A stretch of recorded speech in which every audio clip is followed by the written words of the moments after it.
During the following program, look for NOVA's web markers which lead you to more information at our website. Tonight on NOVA, descend into the abyss, where volcanic chimneys billow scalding acidic plumes and give rise to an intriguing world of ocean life.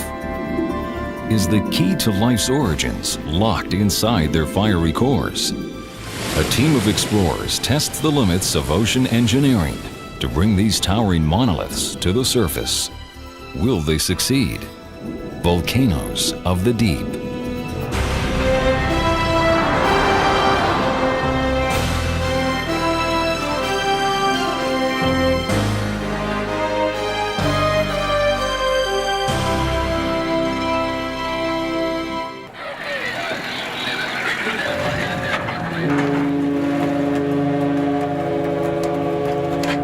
Daybreak in Astoria, Oregon. The RV Atlantis, one of the world's most sophisticated research vessels, sets sail for waters 200 miles off the Pacific coast.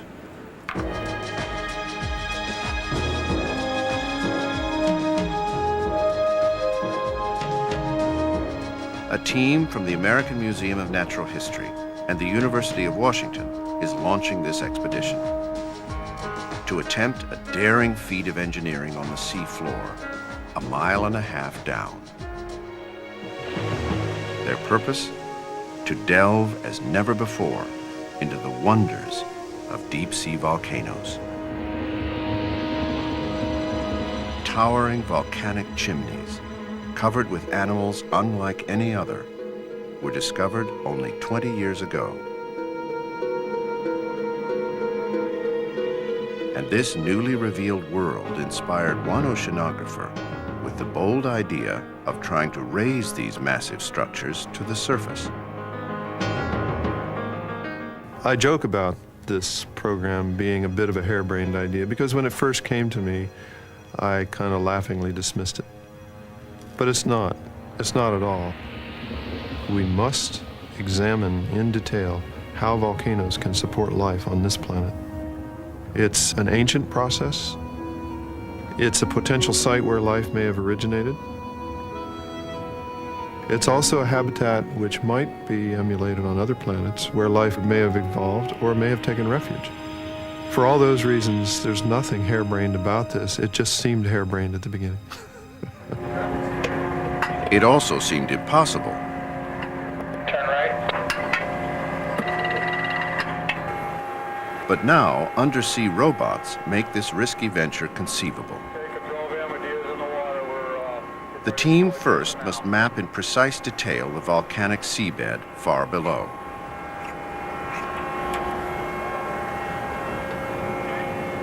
A robotic submersible called Jason will be their electronic eyes.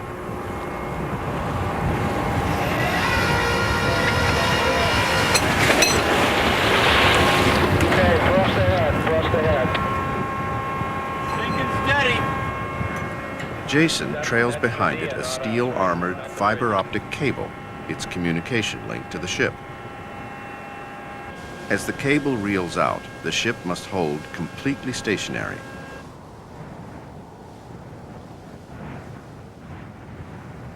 Navigating by GPS, a computer controls the ship's propellers, keeping it within a few meters of the target. Range control van. Good. We need to flip the switch down here just before you engage the auto position. The center of activity on this vast research vessel is a cramped and steamy room packed with engineers and scientists. How high are we off the bottom now? 5 meters. 5 meters. This is mission control for Jason Operations. Could you zoom in, Dave, now? The robot, now on the sea floor, is piloted towards the chimneys. And all are eager for their first glimpse of a hidden volcanic world.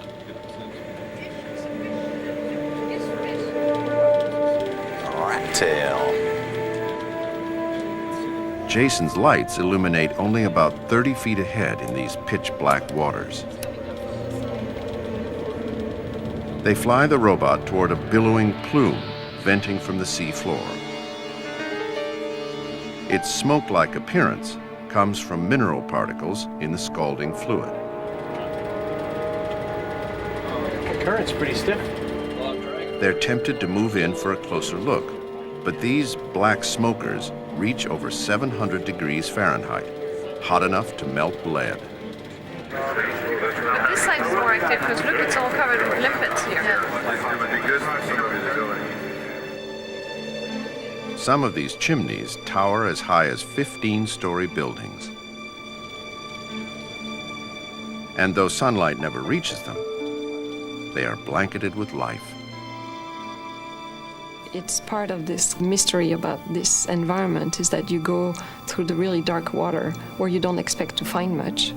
And then suddenly you start seeing life, and it's life that's very beautiful because it is very bright and luminescent, and also very striking because it doesn't look like anything that we're used to. With a pool underneath, that's why you see the reflection.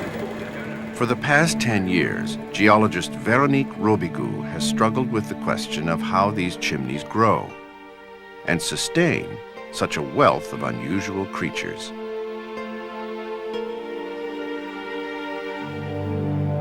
The birth of a chimney starts when molten rock far below the seabed heats up water circulating through the cracks.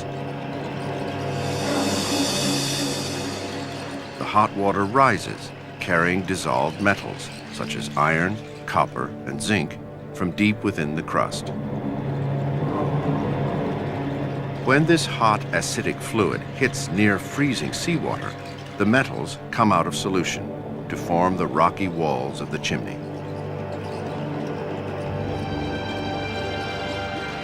The hot or hydrothermal fluids that build these structures are also vital to the life that thrives here. They're really a living system, and we know now that these rocks are full of life, which we don't have access to by just sampling the surface ever. And so the only way to really understand the pattern of the life associated with the pattern of the flows and the pattern of the minerals inside the rock is going to bring one back, an entire structure. We've been, in a way, dreaming about doing this for several years now. An intense curiosity has driven these scientists to pursue a more hands-on approach to explore this living system. The kinds of studies that we need to be able to do with the samples cannot be done on the seafloor. We need to look inside. This is the circulatory system of this living ecological community, and to understand it, we can't simply sit on the seafloor and watch it. But to haul a massive chimney up from the sea floor, the engineers first must know what they are grappling with. These 2D video images won't be enough. As night falls, the team prepares to try a cutting-edge technology. They want to create 3D maps of the structures, accurate to within centimeters. To generate maps in such detail, the robot Jason must hover like a hummingbird and move precisely around the chimneys. At each new position, Jason will take pictures that a computer will later compile in 3D. Pinpointing Jason's exact location is critical and requires navigation beacons called transponders that send acoustic signals to guide the robot.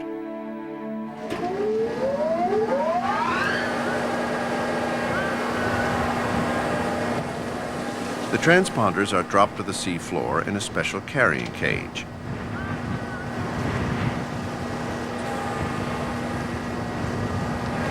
It's now 4 a.m., but on a ship that never sleeps, operations run night and day.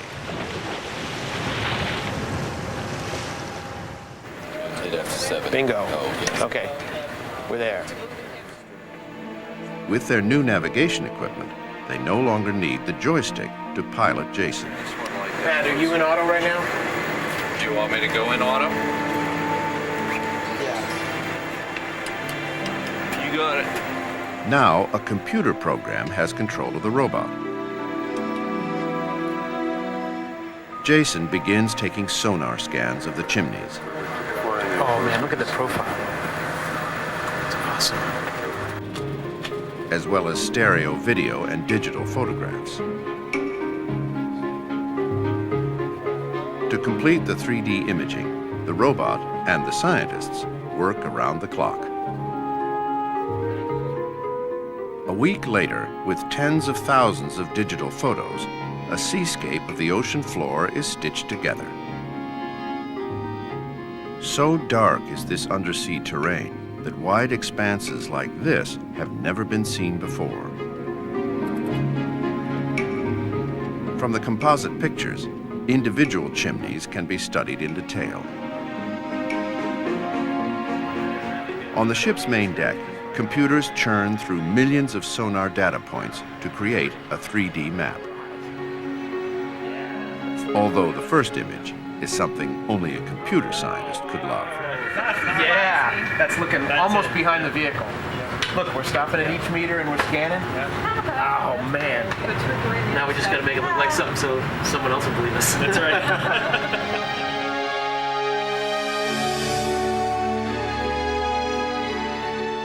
These are the most detailed maps ever made of the ocean bottom. The result of nearly 2 weeks of deep-sea imaging and countless hours of data crunching. With this virtual sea floor in 3D, the team can now plan their recovery of the chimneys. They've illuminated at least one small part of the deep ocean. The site they've mapped in the North Pacific is part of the longest geological structure on Earth, a deep-sea mountain range over 46,000 miles long, known as the Mid-Ocean Ridge System. It stretches around the planet like the seams on a baseball and marks where the great plates of the Earth's crust are spreading apart. All along this vast network, volcanic eruptions give birth to new ocean floor. And molten rock deep under the seabed creates the scalding black smokers that stream from vents and chimneys. But only a tiny fraction of this ocean inferno has ever been explored.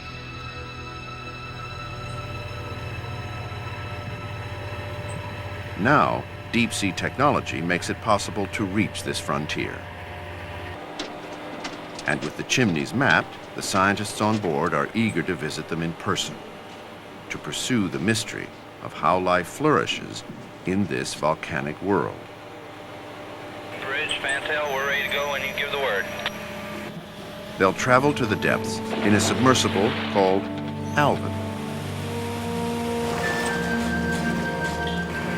Take tension, unlatch, lower and ready. On the sea floor, each square foot of its titanium hull can withstand over 700 tons of pressure.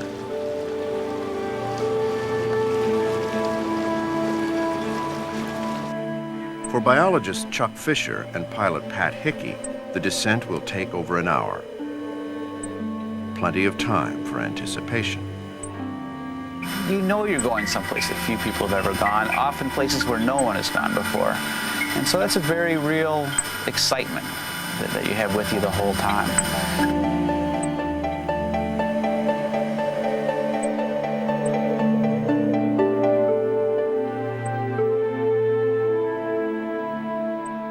Through Alvin's porthole, the aqua of the surface waters soon shifts to indigo and then to inky black. Atlantis Alvin on the bottom, 2212 meters. When we get onto the ocean floor in the places where I study, it is a very strange environment. The plates that make up the surface of the Earth are spreading apart. Hot water is belching from the ocean bottom at 350 degrees centigrade plus, and the geography of that terrain is just astounding. It really looks more like what one would expect to see on another planet than what one would expect to see on the Earth. And this alien world is full of surprises. Passed over a big old spider crab. The deep sea floor was long considered a barren desert. Yet as Chuck and Pat steer toward the hot vents, the critter count increases. If you look out your window, you will see a great big skate coming in to look back at you in your window. Very cool. But how could life exist down here in the cold and eternal darkness?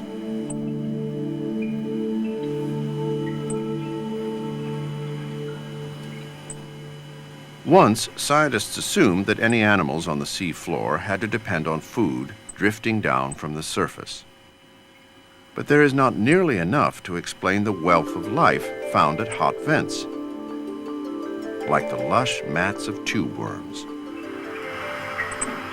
Hey Pat, what I'm looking for here is a nice clump of young tube worms. Tube worms are Chuck Fisher's passion. These animals are unlike any other. And when first discovered, scientists couldn't imagine what or how they ate.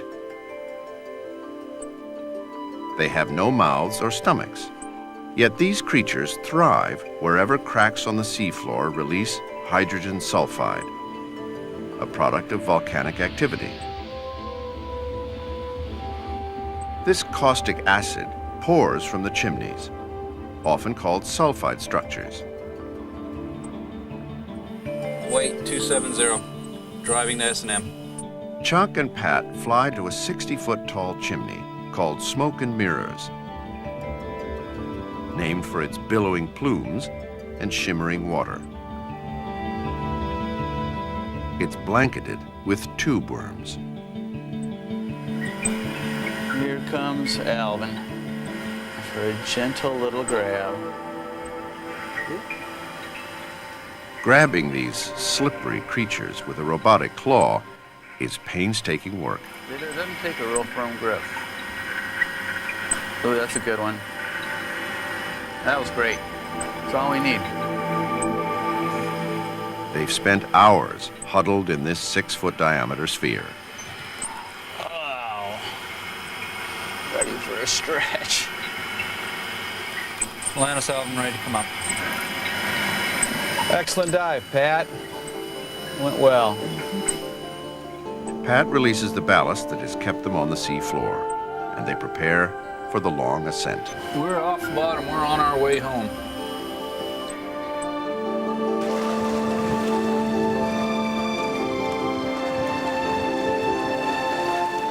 The dangers of the open sea make the mission to recover a black smoker chimney all the more daunting.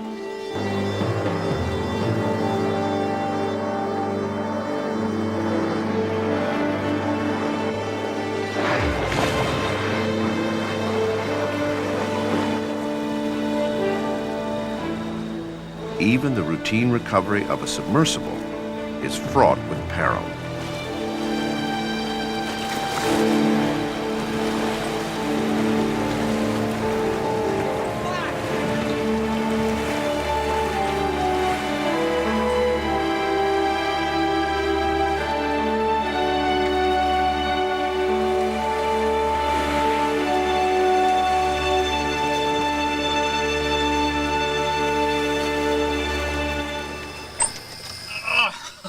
Oh, yes. As Chuck frees himself from the confines of the sub, his students tend to the tube worms. Thank you. To keep them alive at the surface, the tube worms are rushed to a refrigerated room. Amazing creatures. But the key to how they survive at all lies under the microscope. These worms harbor inside their bodies a remarkable source of food: tiny, single-celled bacteria. These microbes are able to produce food using hydrogen sulfide and other chemicals that flow around the chimneys. Each microbe is invisible to the naked eye, but when billions clump together, they appear like cottony webs draping the sea floor. As plants at the surface use the energy of sunlight, these microbes use energy stored in chemicals to grow and multiply. supplying food to other creatures. Their discovery in the deep nearly 20 years ago stunned scientists. We just didn't think very much about perhaps microbial chemosynthesis being the base of a major food chain. We're still very much biased towards photosynthesis being the primary producers, and from there leading to higher animals. So that was a big surprise. I just don't think it could have been predicted based on what we knew. And it's still a big surprise today to think that animals have co-evolved with microorganisms with that kind of abundance and that kind of density is still pretty awesome.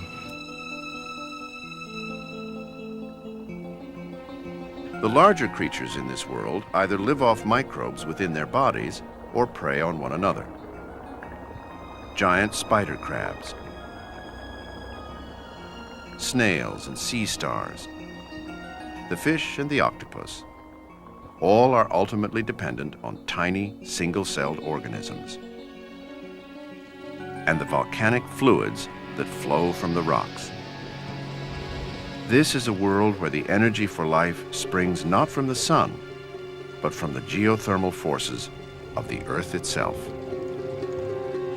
As a biologist, I have no doubt in my mind whatsoever that the geology is the driver for the biology. And in fact, even the structure of the rocks that are in the chimneys are going to determine the type of fauna you find on top of the chimneys. The best way to explore the links between biology and geology may be to bring a chimney to the surface, not just to understand life here today, but also the possible roots of life nearly 4 billion years ago. The origin of life question was perhaps the most important question that came out of the discovery of the vents. The idea that environments like this that can support microbial life could be very, very ancient and could resemble the first ecosystems on Earth. When life took hold on the planet around 4 billion years ago, there was a vast network of hydrothermal vents, perhaps providing the geochemical energy to spawn and support life. There is now evidence that the surface of this early Earth was bombarded by meteors and asteroids. The safest harbor for life may have been in the deep.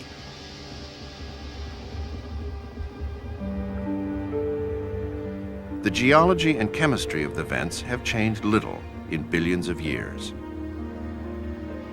Scientists have shown that the combination of high pressure and minerals found here can produce ammonia, an essential building block of life.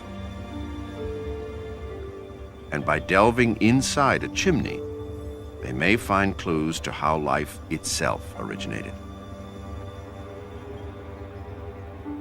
I think there is a very, very high probability of finding life forms that still retain genetic characteristics of some of the earliest life forms to evolve on Earth. And so from that perspective, it's a hunt. It's a hunt for what I would call genetic fossils and trying to find habitats that really are mimicking larger scale environments that may have occurred several billion years ago. The kind of study that we want to accomplish with the recovery of large sulfide structures from the sea floor is to reach back into those conditions and see if we can understand what the physics and the chemistry might tell us about that early environment in which life evolved.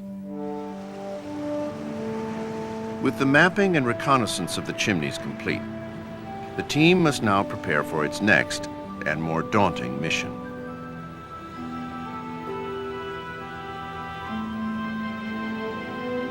As these scientists know, the challenges of working in the ocean are as great as its mysteries.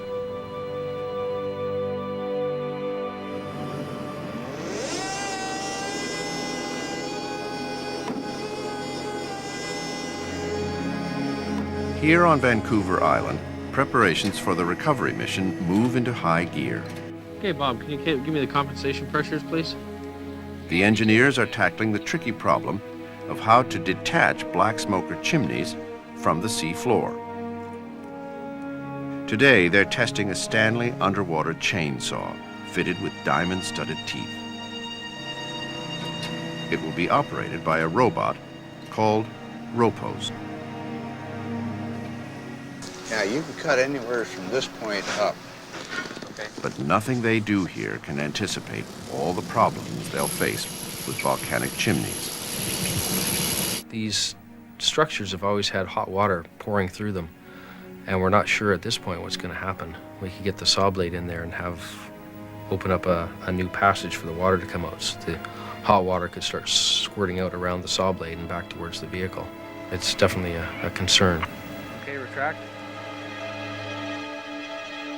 Even worse, the blade could get trapped.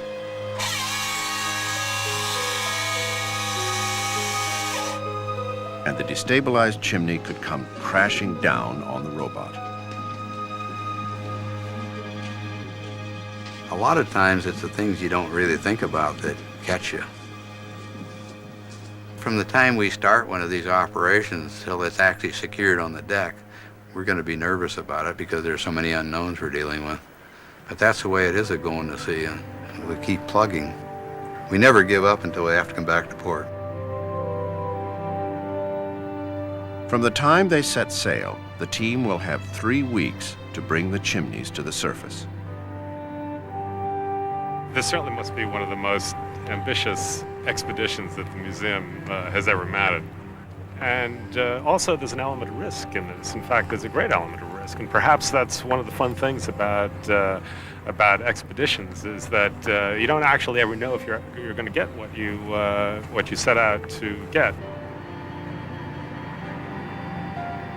As night falls, they navigate their way through Puget Sound and into the North Pacific.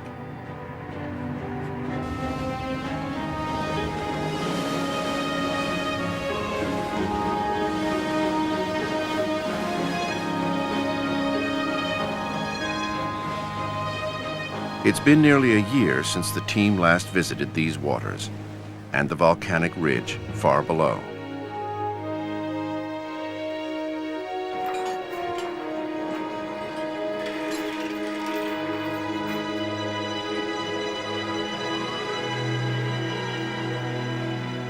During this time, the seafloor could have changed drastically.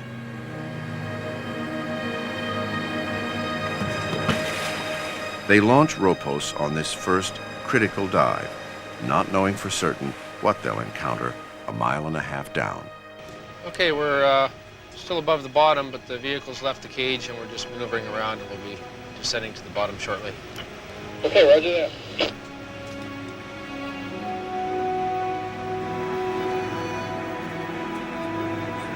I bet you this is that little basin. Flying toward the heart of the chimney field, they are on the lookout for familiar terrain. Okay, we can see Faulty Towers. It's just coming into view. There should be a marker. Okay, that means if we turn to the right, if we turn west, we should see Twin Peaks. Yep, this is it. So it's right across over there. There's a marker. Keep going, you'll get... They left markers to guide them back to the chimneys they selected last year. Their detailed maps tell them what these targets should look like.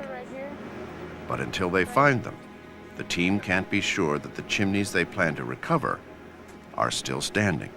Okay, check this one here. The dynamic world of deep-sea volcanoes is prone to change.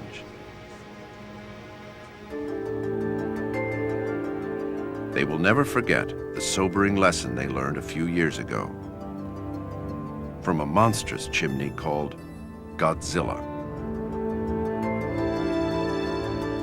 When first sighted, this chimney rose over 140 feet, a skyscraper on the sea floor. But when geologist Veronique Robigoux went back to visit Godzilla, she was in for a shock. When we arrived at Godzilla, it just didn't look like Godzilla anymore. This magnificent tower that actually looked like a gigantic mushroom didn't look like a mushroom anymore, it just looked like a stump. So I knew something catastrophic had happened in the area. I just didn't want it to be Godzilla falling over. Then it became really exciting because then we started thinking, so what happened? How can we explain this? The most likely explanation was an earthquake. The top-heavy Godzilla was toppled by one of the many tremors along this active volcanic ridge. But then, the giant rose again. Just a year after Godzilla's fall, it was covered with life and had grown new spires nearly 15 feet high. If Godzilla could rise and fall this fast, what about the chimneys they plan to recover? So it's about 1 meter wide? Yeah. Those are big. 2 of the structures, at least, are still upright. But they may have grown unwieldy. We're going to put the hoop over 1 to 2 of the structures and measure them. It'll be Fang and Fin, F-I-N-N. Rotate that way. This metal hoop will gauge the chimney's size. Now, come left some more. Keith needs a gentle touch with the joystick. Hooping the structure is like threading a needle, 1.5 miles down. Here, Fang. One wrong move could damage the chimney. Fang hasn't changed at all. That's it. It's as far as we thought we'd get, isn't it? So you happy with that, Lee? Very good, Rob. While only a first step, hooping Fang is a huge relief. We've got an awful lot of room around here. Yeah. The team's other targets also look good. A hot black smoker known as Fin. A larger structure called Gwenin, blanketed with animals. And a 4th chimney, Rowan, named for a Celtic spirit of the sea.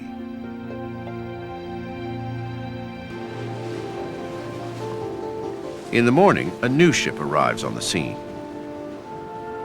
The John P. Tully, a Canadian Coast Guard vessel. A massive winch and pulley system at the ship's stern will be used to haul the chimneys from the sea floor. The Tully's transit from Vancouver Island has been rough. Ferrying people and equipment from ship to ship will be even rougher.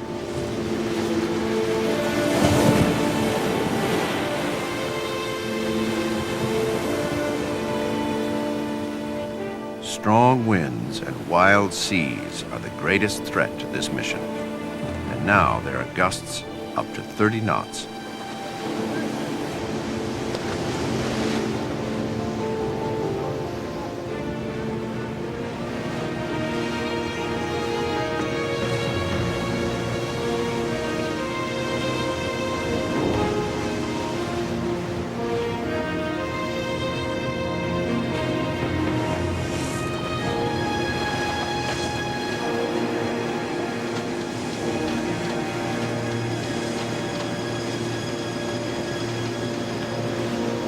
Engineer Vern Miller makes it safely on board.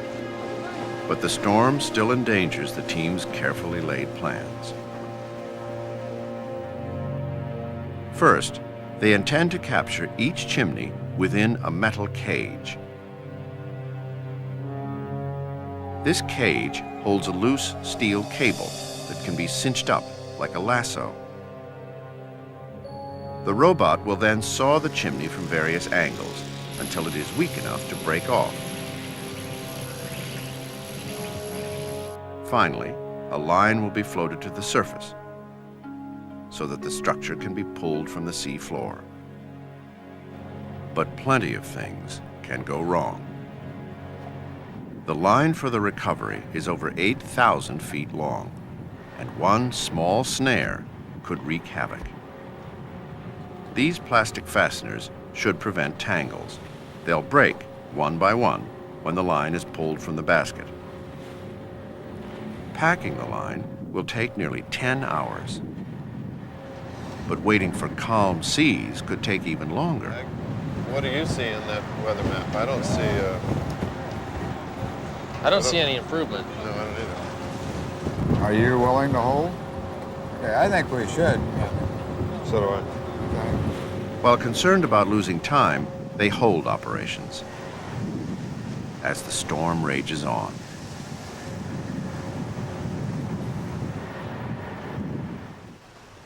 Two nights pass, and the winds are still threatening.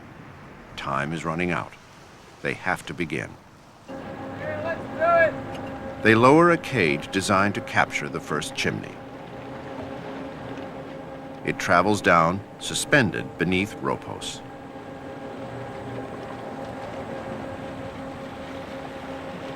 The engineers keep careful watch, fearful that in the rough seas their delicate equipment could crash into the ship.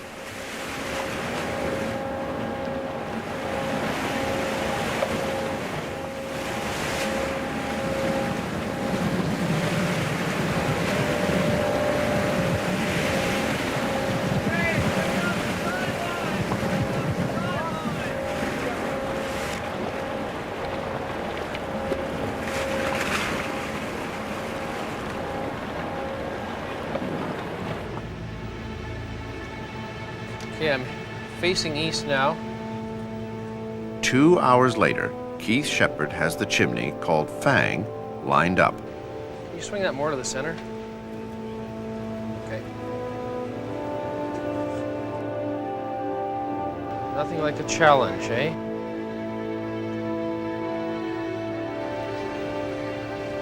Looks pretty good there, Bob. Ropos moves in to tighten the cable. With its left claw, the robot grasps the cage for support. Okay, arm man. And pulls the cable taut with its right. Try and get it in the big gruncher there. There we go. In the control room with Keith, Bob Holland is in charge of the dexterous pulling.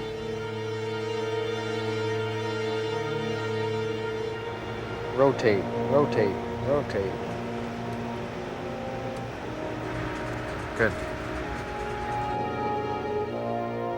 Once the cable is secured, they can move ahead with the sawing.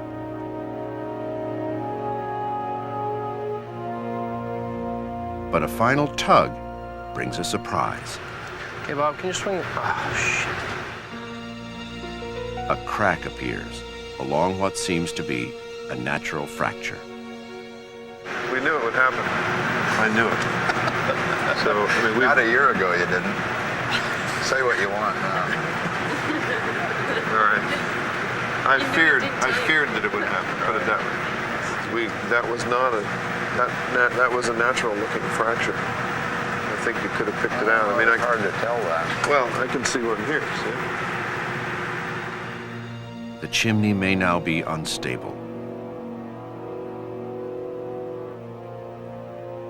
They gingerly tighten the cable to keep Fang together and prepare to plunge their chainsaw directly into the brittle structure.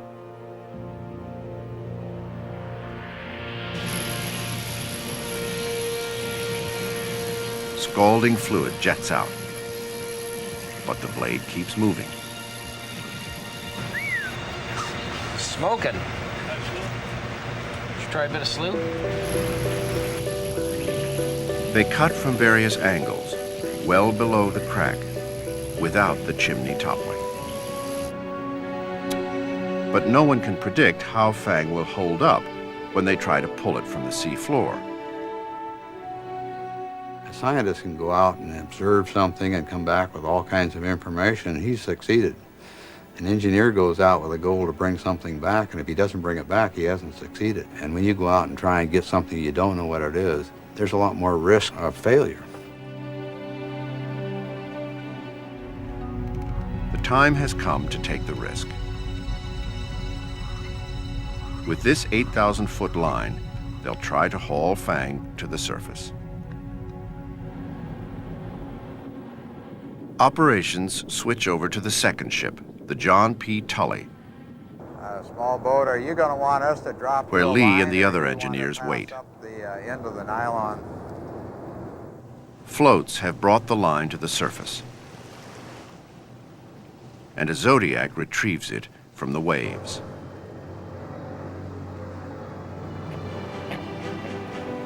The engineers make certain that the line is free of snares as it is threaded over the A-frame and through the heavy winch. We're just about on top of the spot now. He's just going to kick the stern to starboard. The span of the ship is now about 70 meters southwest of the sighting. That's a good position if you can hold it, and our line angle is perfect. Roger.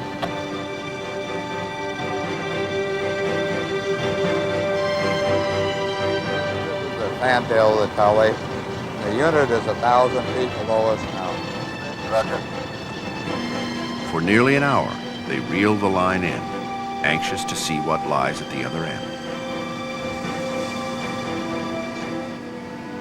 Bridge is the fantail. We have it right at the water surface here. Bridge, roger.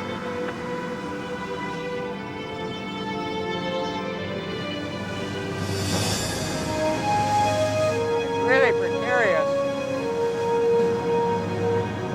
It's incredible. We just need to get it on board. The crack in the chimney is now a clean break, but two large pieces are still intact. Slack off, Bern. Okay, rotate it around, rotate it. Up.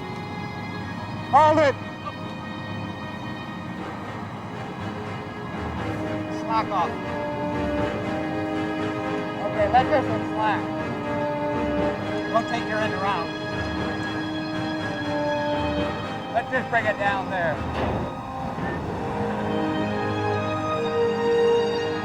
It's incredible, this. This is so neat. So neat. I know, so neat. I feel elated that we got something. It broke just about where we wanted, amazingly. This is where we were really trying to cut it, pretty much. What more can you say? We have the rock aboard.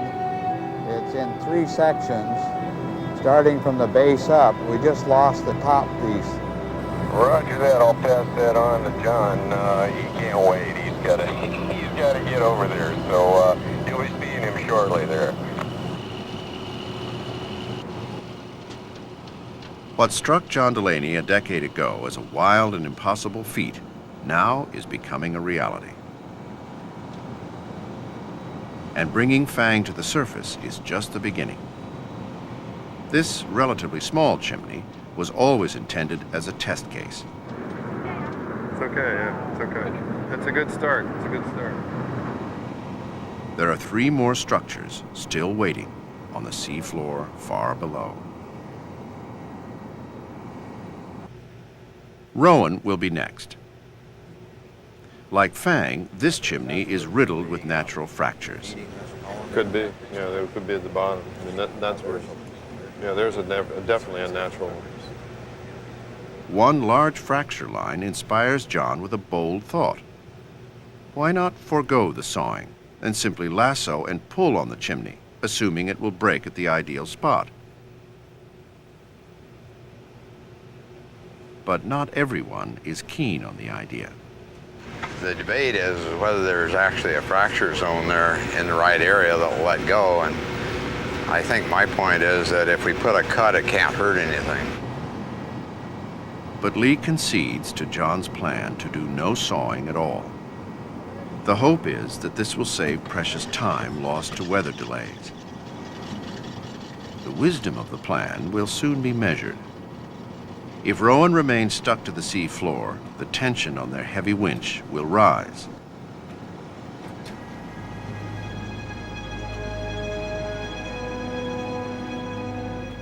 Tully Bridge is a fantail. We have about 12,000 pounds tension on it now, and we're just slowly building it, very smooth. Roger that. Roger that. As they reel the line in, their own tension builds.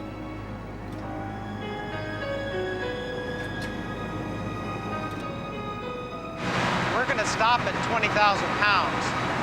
And if it doesn't break, I don't know. Have to wait. the chimney is still anchored to the sea floor, and the tension on the line is nearly enough to rip their heavy equipment from the deck.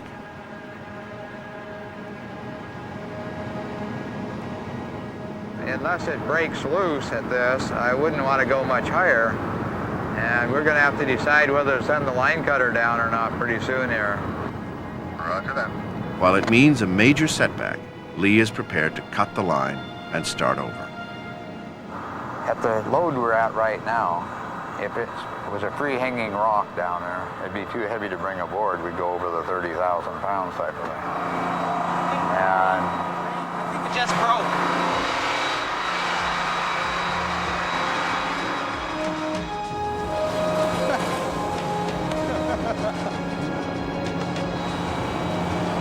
it came loose and it's coming up. You're the luckiest bastard. Rowan has broken free from the sea floor. One hurdle is passed, but what lies ahead will not be simple. They appear to have a multi-ton chimney on their line, and no one knows how difficult it will be to handle. Here it comes. Here it comes. Here it is in sight, right at the surface. We got multiple pieces. Look at the smoke coming out. Okay, steady it up. At the surface, two huge pieces of Rowan hang from what seems a fragile thread. I would think we might be better to get on the wire. I wouldn't get on that one because you may pull it off. One slip, and this precious haul could plunge back to the depths.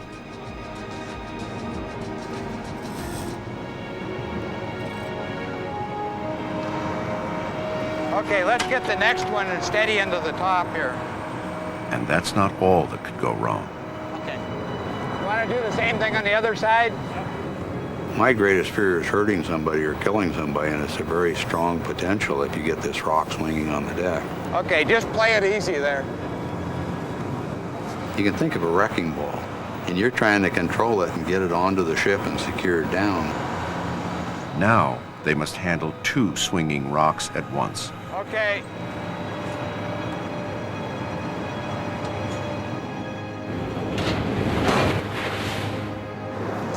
That's incredible. Even after traveling through 1.5 miles of ocean water, Rowan is steaming at nearly 200 degrees Fahrenheit. Its surface is covered with tube worms, some still alive. Its interior is filled with billions of microbes. We will have more samples, better collected samples, and better analyzed samples from these structures than we've ever had before.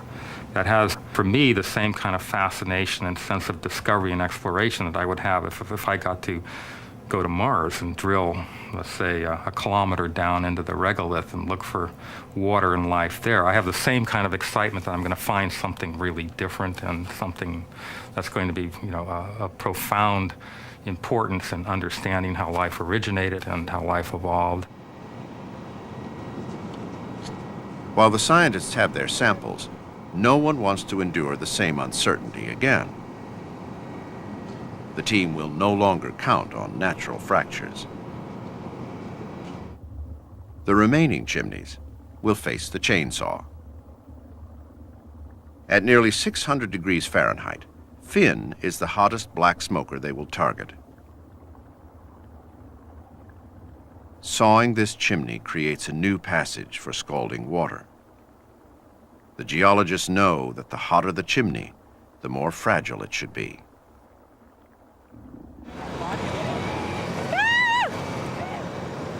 At the surface, Finn's delicate nature becomes apparent.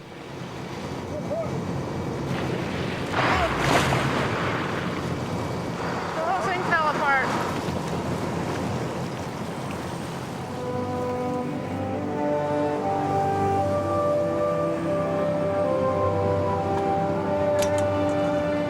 What they fear as a heartbreaking loss turns out to be less grave.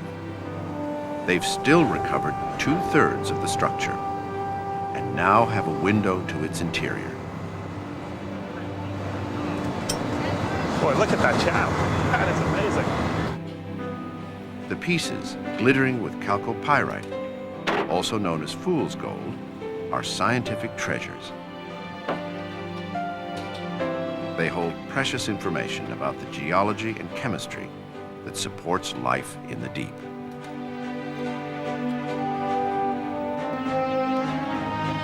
The next morning, in the final hours of the cruise, the fourth chimney, Gwenin, emerges steaming without a hitch.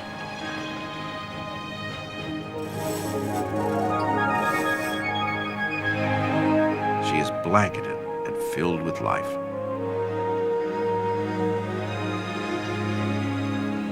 It's a fitting end to a journey of great travails, but even greater success for scientist and engineer alike.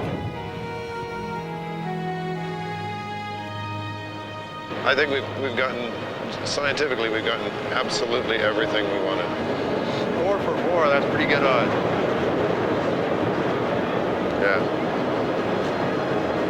And I know why we succeeded, too.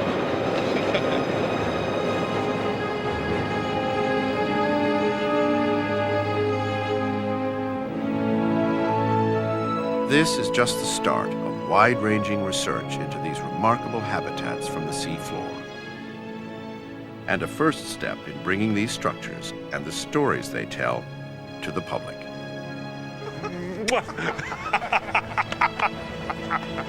Well, we did it.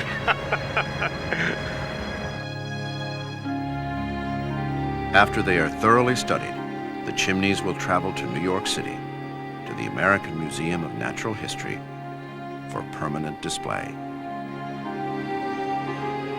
It is not just the powerful science to be done, but the idea of bringing it home to people to understand why we do what we do, what the questions are we were asking, and what the answers may be in our best imagination. And with a structure from the seafloor, we can begin to tell the story about how the Earth works and how volcanoes can support life. So the recovery of the object is the beginning of telling the story and the beginning of doing the research. It's not the end.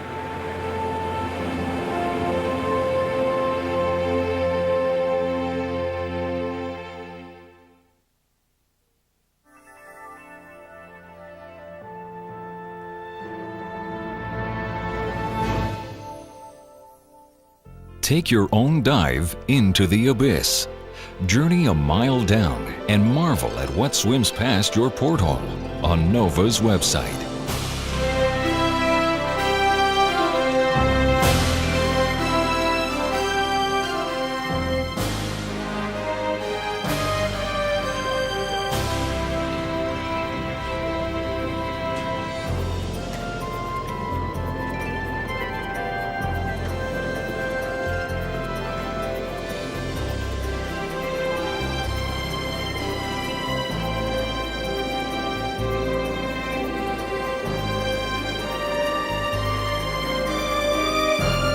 To order the show for $19.95 plus shipping and handling, call 1-800-255-9424. And to learn more about how science can solve the mysteries of our world, ask about our many other NOVA videos.